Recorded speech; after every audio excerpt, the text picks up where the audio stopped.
All right, YouTube. So CNN on New Day, Alison Camerota was interviewing a father who lost his daughter in the Parkland shootings, and essentially, my reaction to the whole video is like, I'm very saddened by the whole shooting and everything, and obviously the dad is in a lot of pain still, as one would be. It doesn't matter how much time passes; these things usually never tend to go away. The sadness, unfortunately. But I will say that I'm very disappointed in CNN for trying to use this man as a propaganda piece or propaganda mouthpiece, because that seems to be what they're doing here. Essentially, the thing that they're trying to argue for is that 3D printer guns are terrible because metal detectors will be rendered useless.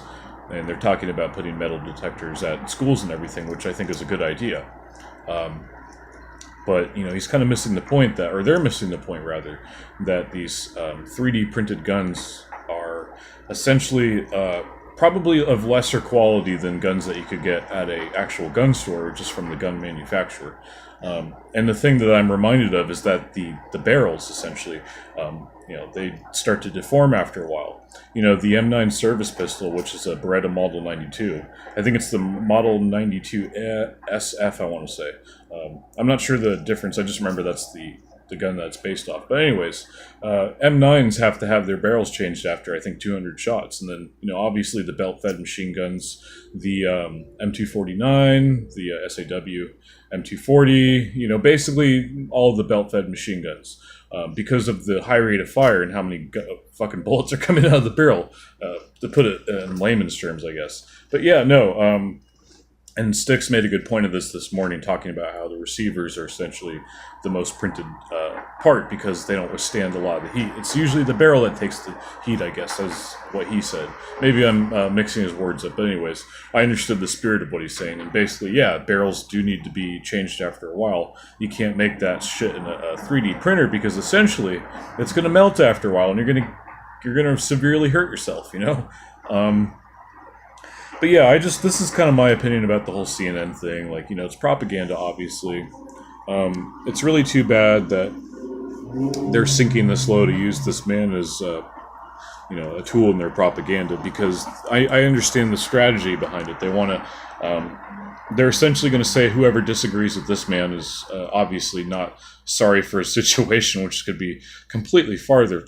I mean, it couldn't be any farther from the truth, obviously. We're all adults. We can disagree with each other.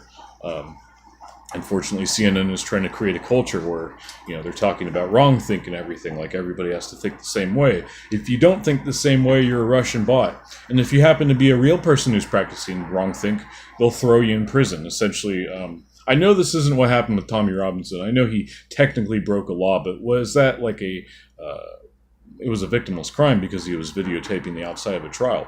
He gets thrown away because of his background, because of his wrong think, This is where we're heading, folks, and we just got to keep raising awareness. But yeah, shame on CNN for using this man as their propaganda piece. It's really, really unfortunate.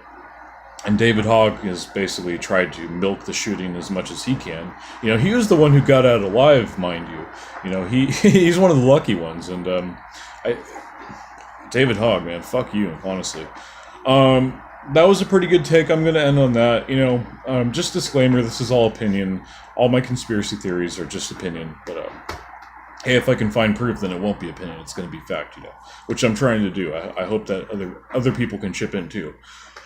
Yeah, I'll see you guys later.